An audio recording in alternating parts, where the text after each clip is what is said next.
नमस्कार, मैं श्यामगिरी। आप देख रहे हैं टीएफडी इंडिया न्यूज 24। टीएफडी इंडिया न्यूज 24 में आप सभी दर्शकों का स्वागत है।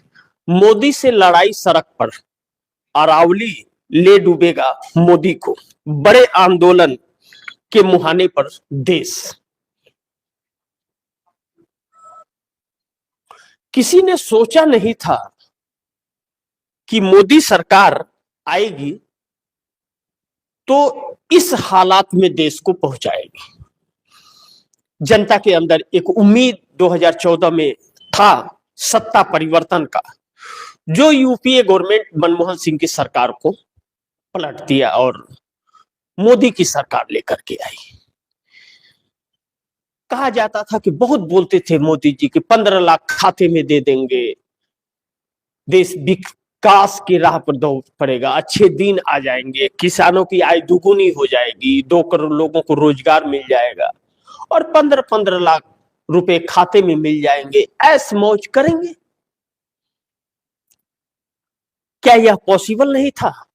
बिल्कुल पॉसिबल था, लेकिन नियत नहीं था करने का। नियत इस सरकार की लूटने की थी, सुख सुविधाएं लोगों को देने की नहीं। अब महत्वपूर्ण यह है कि जैसा मैंने कहा कि मोदी से लड़ाई सड़क पर, अरावली ले डूबेगा मोदी को, बड़े आंदोलन के मुहाने पर देश। एक बात तो यह तय हो गई कि मोदी कुर्सी छोड़ने वाले नहीं हैं, इन्हें कुर्सी से भगाना पड़ेगा, तब भगेंगे यह, और यह काम जनता करेगी। लेकिन महत्वपूर्ण यह है कि क्यों ऐसा क्यों करना पड़ेगा? क्योंकि यह सरकार नकारा हो गई है, कुछ करना ही नहीं चाहती, बल्कि इस देश को लुटाना चाह रही है, लुटा रही है। कहते हैं ना, विनाश काले विपरीत बुद्धि, इसकी बुद्धि भ्रष्ट हो गई है। महत्वपूर्ण बिंदु यह है कि जनता सड़क पर आने के लिए क्यों मजबूर हो गई है, क्यों सड़क पर है? पहला, मनरेगा बंद करके। सवाल यह नहीं है कि राष्ट्रपिता महात्मा गांधी का नाम हटाया गया, मुद्दा यह है कि मजदूरों का रोजगार छीन लिया गया। मुख्य मुद्दा यह है। लेकिन मनरेगा एक गारंटी था, एक कानून था जो मजदूरों को रोजगार देता था और रोजगार न मिलने पर भत्ता देता था, यानी कि कार्य कराने ही थे 100 दिन। लेकिन उसे बंद करके जो लाया गया जी राम जी, किसी भी योजना में राम को जोड़ देंगे। राम खाना दे रहे हैं, काम खाना दे रहा है, काम खाने को देता है, काम बच्चों को पालने को देता है, काम परिवार को पालने को देता है। जब मजदूरी मिलेगी तो जेब में पैसे आएंगे तो परिवार भी चलेगा, खुशहाली भी रहेगी, शादी ब्याह भी बच्चों का होगा, बच्चों को पढ़ाएंगे भी। लेकिन उसी को लगाम लगा देंगे, उसी को बंद कर देंगे तो कहां से होगा? 5 किलो फ्री अनाज भी बनाने के लिए बाकी की सामान की जरूरत पड़ती है, उसके लिए पैसे लगते हैं, लेकिन वह भी खत्म। अब जो जी राम जी है उसको राज्य सरकार नहीं निर्धारित करेगी कहां काम करना है, कहां योजना लागू होगा, वह केंद्र सरकार बताएगी कि किस एरिया में जी राम जी लागू होगा और किसको काम देना है या नहीं देना है। यानी कि वो योजना खत्म और कोई काम नहीं मिलना है। पहली चीज, मजदूर सड़क पर आकर के खड़े हो गए। विपक्ष 1 लाख प्रयास कर ले चुनाव जीतने का, चुनाव नहीं जीत सकता, क्योंकि इस देश का मुख्य चुनाव ही जो चुनावी संस्था है, इलेक्शन कमीशन ऑफ इंडिया जिसको कहते हैं कि संवैधानिक संस्था है, लेकिन पहले था, अब है नहीं, था, अब बिकाऊ माल हो गया है और बिक गया है। इलेक्ट्रॉन बॉन्ड बंद हो गया, चंदा आना बंद हो गया, तो अब धंधे में चंदा हो गया और ट्रस्टों के जरिए चंदा आने लगा। मालामाल भारतीय जनता पार्टी और आरएसएस मालामाल हो रही है। चुनाव को इतना महंगा कर दिया गया, जो चुनाव सीमित है कि निकाय चुनाव में 11 लाख, विधायक 40 लाख, सांसद 60 लाख खर्च कर सकता है, तो 60 लाख की जगह 60 करोड़, 100 करोड़ खर्च हो रहा है। लेकिन वह कौन कर रहा है? सत्तारूढ़ दल। और चुनाव आयोग क्या कर रहा है? हरि कीर्तन कर रहा है। तो विपक्ष सड़क पर है, क्योंकि वह चुनाव ही नहीं जीत सकता। और जीतेगा, जनता वोट दे, तो चुनाव आयोग बैठा हुआ है। क्रिकेट में कहते हैं ना, तीसरा एम्पायर, थर्ड एम्पायर, वह जो डिसीजन देगा वही फाइनल है। आप आउट नहीं हो, आउट दे दिया तो आप गए काम से। तो तीसरा, ज्ञानेश कुमार गांधी जी के 3 बंदर बैठ गए हैं वहां पे। अब ऐसे में विपक्ष सड़क पर ना आए तो और कोई रास्ता नहीं है। लेकिन महत्वपूर्ण यह है कि यह लोकतंत्र का हनन है, लोकतंत्र का चीर हनन मोदी सरकार कर रही है, और बाबा साहब भीमराव अंबेडकर के संविधान का चीर हनन कर रही है। और धीरे धीरे कर करके ऐसे मुहाने पे पहुंचा दिया, इतनी दूर तलक चल गई है, वह पीछे नहीं आ सकती। और विपक्ष के पास मात्र एक ही रास्ता, सड़क, और कुछ भी नहीं है। ऐसे में मजदूर भी सड़क पर, किसान भी सड़क पर, और विपक्ष भी सड़क पर। लेकिन दुर्भाग्य तो यह है कि इस देश का युवा भी सड़क पर, क्योंकि उसके पेपर लीक हो रहे हैं। अब महत्वपूर्ण यह है कि जिस अरावली पर्वत की बात हो रही है, जो 100 फीट से कम हाइट होगी, सरकार कहती है कि उसे वह ऑप्शन में डाल देगी, उसे बेच देगी, उसमें खनन होगा, बहुत सारा मटेरियल निकलेगा, अडानी कमाएंगे, ऐश करेंगे, मौज करेंगे, विश्व का नंबर 1 पैसे दौलत वाला बनेंगे। लेकिन उसका रिएक्शन जो है वह लोगों को बर्बाद कर देगा। यानी कि प्रकृति के साथ मोदी सरकार खिलवाड़ करने निकली है, और उसमें न्यायपालिका उनका भरपूर सहयोग कर रहा है। यानी कि न्यायपालिका भी बिकाऊ हो गया, बिक गया है। उसे इस देश की प्रकृति से कोई लेना देना नहीं, पर्यावरण से लेना देना नहीं है, लोगों के दुख तकलीफों से लेना देना नहीं है, नुकसान से लेना देना नहीं है, संविधान से लेना देना नहीं है, लोकतंत्र से लेना देना नहीं है। उसे बस सत्ता के मोटे रकम से लेना देना है। यानी कि खुद के स्वार्थ के लिए वह बिक गया है, और सभी कानून और संविधान को ताक पर रख दिया है। अन्यथा अरावली पर्वत को लेकर के वह ऐसा फैसला क्यों देता? अब कानूनी रूप से सरकार को इजाजत मिल गई, अब न्यायपालिका में भी कोई नहीं जा सकता, और सरकार तो बेचना ही चाहती है। अरावली 800 किलोमीटर है जिसको बेचा जाएगा। 99%, आप 90% मान लीजिए, 90% अरावली पर्वत अब खदान बन जाएंगे। माफिया, भूमाफिया कहते हैं ना, भूमाफिया ऐश करेंगे उस पर। लेकिन इसका प्रभाव जो है, यह पर्वत अगर खत्म होंगे, पहाड़ खोदे जाएंगे, तो उससे देश रेगिस्तान बन जाएगा, और गर्मी का टेम्परेचर इतना बढ़ जाएगा कि लोग कहते हैं ना कि साउथ के लोग काले होते हैं, पूरे देश के लोग काले होंगे, वह तो अलग चीज है। लेकिन तापमान क्या देश झेल पाएगा? और दिल्ली रेगिस्तान बन जाएगा। यानी कि इस देश को पूरी तरह से बर्बाद करने का नरेंद्र मोदी ने ठेका ले लिया है। तो ऐसे में पर्वतीय क्षेत्रों पर रहने वाले लोग जो गरीब हैं, जिनका ढोल नगाड़ा बजा करके यह सरकार बेनिफिट, फायदा लेती है, लेकिन उनको पूरी तरह से समाप्त करने का एक रास्ता बना लिया है। अब ऐसे में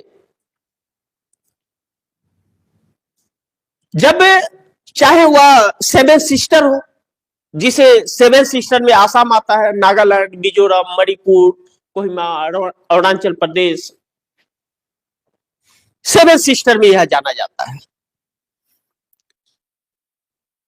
सेवन सिस्टर के अंदर जनसंख्या बहुत कम है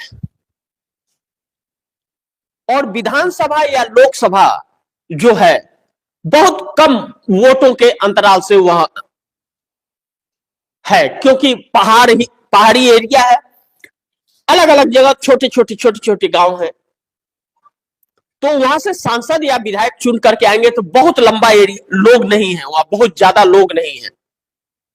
20,000, 30,000, 40,000, 50,000 का विधानसभा क्षेत्र है और तकरीबन 1 लाख, 2 लाख, 1.5 लाख, 2 लाख के अंदर लोकसभा का क्षेत्र है।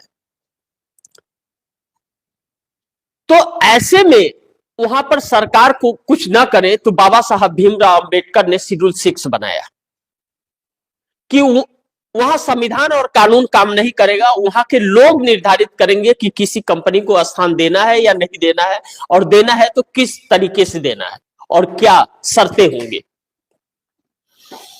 अब यह चीज नहीं होगा, खत्म हो गया। सोनम वांगचुक भी लद्दाख में यही शेड्यूल 6 ही मांग रहे थे, जिसके वजह से सरकार परेशान हो गई और सोनम वांगचुक को देशद्रोही के मुकदमे में जेल में डाल दिया गया। कई खबरें उस पर मैंने भी किए थे। अब ऐसी परिस्थिति में पहाड़ी क्षेत्र के लोग, पर्यावरण की रक्षा करने वाले, वह सड़क पर आकर के खड़े हो गए।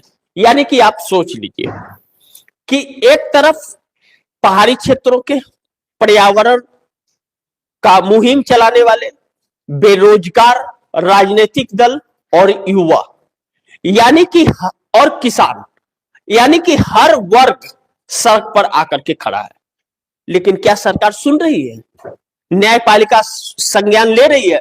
बल्कि न्यायपालिका सरकार के उस सारे षड्यंत्र में शामिल है और फैसले सरकार के पक्ष में दे रही है और चुनाव को पूरी तरह से कब्जा कर लिया है। ऐसे में बड़ी महत्वपूर्ण यह है कि मोदी की आखिरी गलती अरावली, इसके बाद सरकार नहीं बचेगी। जेनजी सड़क पर उतर गया। इस पर चर्चा करके जरा हम लोग समझने का इसे प्रयास करेंगे, क्योंकि बड़ी महत्वपूर्ण है। लेकिन दूसरा चीज, सुप्रीम कोर्ट के फैसले ने पूरे देश में चिंगारी भड़का दिया। अरावली पर्वत तख्ता पलट कर सकता है। जैसा मैंने कहा कि मोदी की आखिरी गलती अरावली, इसके बाद सरकार नहीं बचेगी। आप सोचिए, जब जंगलों में, चाहे छत्तीसगढ़ हो, मध्य प्रदेश हो, झारखंड हो, बाकी की जगह हो, जंगलों को काटा जा रहा है, तो आदिवासी उधर रहते हैं। जंगलों से ही तो पर्यावरण मिलता है लोगों को। आखिर दिल्ली में रहने वाले का क्यों दम घुट रहा है? प्रदूषण की वजह से, और थोड़ी बहुत जीवित है तो पर्यावरण की वजह से।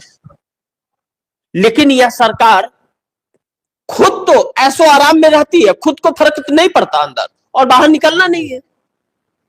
तो ऐसे में यह सरकार जो पूरे देश को आग के भट्ठी में झोंक रही है, यह सरकार की आखिरी गलती हो सकती है। कहते हैं ना, विनाश काले विपरीत बुद्धि, मैंने संबोधन के शुरुआत में जो कही, इस सरकार की बुद्धि भ्रष्ट हो गई कि पूरे लोगों को एक साथ ऐसा एकजुट कर रही है इस देश को कि ना आंदोलन का मूड होते हुए भी, आंदोलन का इच्छा न होते हुए भी आंदोलन के लिए सड़क पर उतरने को मजबूर जनता हो रही है, क्योंकि वह अपनी जिंदगी खोती हुई नजर आ रही है। लेकिन जेनजी का यह एक ऐसा आंदोलन होगा कि जो भविष्य को तय करेगा, क्योंकि वही जेनजी आने वाले वक्त का हमारे देश का भविष्य है। ऐसे में पेपर लीक के शिकार बच्चे, या अब उनके घरों पर आफत आ जाएगी जो पहाड़ी क्षेत्रों के रहने वाले हैं, या फिर आम जनता, उसे भी तो हवा और ऑक्सीजन चाहिए। किसानों को भी तो जरूरत है। तो अब वह सब के सब सड़क पर, और यह आंदोलन इस सरकार को की आखिरी गलती हो जाएगी। उसके बाद यह सरकार कोई फैसला लेने लायक नहीं और सरकार में रहने लायक नहीं बचेगी। यह बातें तय है, क्योंकि कहते हैं ना कि जब पानी सर के ऊपर चला जाता है तो हर संभव प्रयास लोग करते हैं। दूसरी चीज, सुप्रीम कोर्ट के फैसले ने पूरे देश में चिंगारी भड़का दिया। अरावली पर्वत तख्ता पलट कर सकता है, तो सुप्रीम कोर्ट का भी तख्ता पलट हो जाएगा अगर ऐसे ही चलता रहा तो, क्योंकि हर फैसले में उसके खोट है सुप्रीम कोर्ट की। किसी ने सपने में सोचा नहीं था कि ऐसा फैसला सुप्रीम कोर्ट देगा। अभी तक तो खैर अनुमान नहीं हुआ था, होता था तो थोड़ा कम था, लेकिन अब तो साफ साफ दिखता है आईने की तरह कि वह बिका हुआ है, माल बिकाऊ है। न्यायपालिका भी, संवैधानिक संस्थाओं पर बैठे हुए लोग, ब्यूरोक्रेसी और नेता बिक चुके हैं और इस देश के साथ विश्वासघात किया जा रहा है। यहां सरकार नहीं चल रही है, यहां तानाशाहियां चल रही है, अघोषित आपातकाल है। दूसरी चीज, सुप्रीम कोर्ट का दिया हुआ यह अरावली पर्वत को लेकर के फैसला न्यायपालिका के ऊपर सवाल खड़ा करने को मजबूर करता है, क्योंकि चाहे एसआईआर का मामला हो, चाहे युवाओं के पेपर लीक का मामला हो छात्रों का, और चाहे अरावली का, न्यायपालिका ने न्याय नहीं दिया, अन्याय किया सभी के साथ। न्यायपालिका ने क्या सोचकर इस देश के 90% पर्वतों को खनन करने की मंजूरी दी? क्या सोच करके किया? इन 99%, माफ कीजिएगा, 90% पर्वतों के आड़ में कितने लोग रहते हैं, उनका क्या होगा, इसका रास्ता निकाला उसने। नरेंद्र मोदी प्रधानमंत्री की कुर्सी पर बैठ करके जो पाखंड करते हैं, एक पेड़ लगाकर मां के नाम, पापा के नाम, फलाने के नाम, ढकाने के नाम, लेकिन उसी पेड़ को कटाने के लिए इस देश को बलि का बकरा बना देते हैं। एक उद्योगपति के लिए हजारों लोगों को, लाखों लोगों को बेघर कर देते हैं और जी राम जी लाते हैं। अरे भाई, भूखे भजन न होए गोपाला और ले ले अपनी कंठी माला। अब जनता यह बोल रही है, मैं नहीं, जनता बोल रही है कि भूखे पेट तो भगवान का नाम भी नहीं ले सकते। यानी कि पहले रोजगार छीना, फिर ताली थाली बजवाया, फिर बच्चों को अनपढ़ बनाने का कार्य शुरू किया, रोजगार मजदूरों की रोजगार छीन लिया, और अब बेघर करने का और प्रकृति के साथ खिलवाड़ करके लोगों को मरने का एक रास्ता तैयार कर रही है कि जो 80 साल, 90 साल, 100 साल लोग जीते थे, 40 साल, 50 साल में दुनिया छोड़ के चले जाए। इस सरकार का यही है, कोई फर्क इसे नहीं पड़ता। यानी कि पूरी तरह से हमारा देश गुलाम हो चला है, इस बात से इंकार नहीं किया जा सकता। बड़ी महत्वपूर्ण है इन बातों को ध्यान में रखना, क्योंकि सरकार की उल्टी गिनती शुरू अब होगी, क्योंकि पूरा देश अब अपने अपने अलग अलग मुद्दों को भी लेकर के आए तो पूरा देश सड़क पर होगा, जो इस सरकार की यह आखिरी गलती हो सकती है। बाकी आप दर्शक क्या सोचते हैं, आप दर्शकों की क्या राय है, क्या सुझाव है, कमेंट बॉक्स में जरूर दीजिएगा। गुजारिश है कि इस खबर को ज्यादा से ज्यादा शेयर कीजिएगा, अपने दोस्तों को भी कहिएगा आगे शेयर करें। आपने अगर चैनल को सब्सक्राइब नहीं किया, सब्सक्राइब कर लीजिए, अपने दोस्तों को भी कहिएगा चैनल को सब्सक्राइब करें।